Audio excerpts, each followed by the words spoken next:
இன்றைய வேத தியானம் இன்றைய வேத தியானம் சங்கீதங்களின் புத்தகம் 95ஆம் அதிகாரம்.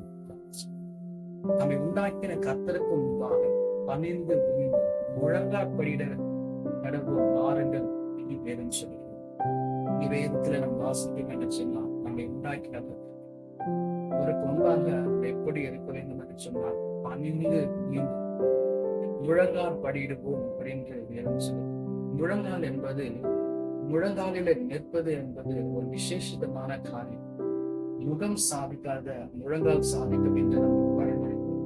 மூல சாதிக்காத முழங்காலில நின்று சாதித்தவருடைய வாழ்க்கையை நம்மளால் அறிந்து வேதத்துல வாசித்து பார்க்க வேண்டாம். அநேக பரிசுத்தான வாழ்க்கையில இந்த முழங்காலில் நின்று ஜெபிக்கிற ஜெபம் ரொம்ப விசேஷமா இருக்கும். எலியாவுடைய பார்க்கிறோம், சாலமோனுடைய பார்க்கிறோம்.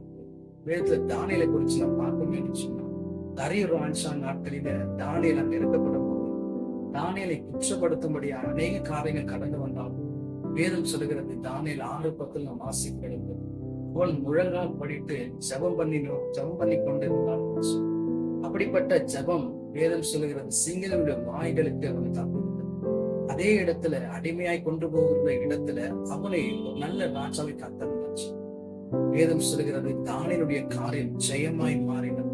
காரணம் முழங்கால் படித்து தேவன் நோக்கி பார்க்கணும். வேதம் சொல்லுகிறது முழங்கால் என்பது தேவ சமூகத்துல நோக்கி பார்க்கப்படும். அது விசேஷமான ஆவியை தானியலுக்குள்ள கொண்டு வந்து இதை கேட்டுக்கொண்டு நம்முடைய வாழ்க்கையிலும் முழங்கால் படிட்டு நம்ம செலுத்தோம் என்று சொன்னால் நம்முடைய வாழ்க்கையிலும் கர்த்தர் மகிமையான காரியங்களை செய்ய உண்மையுள்ளவர்.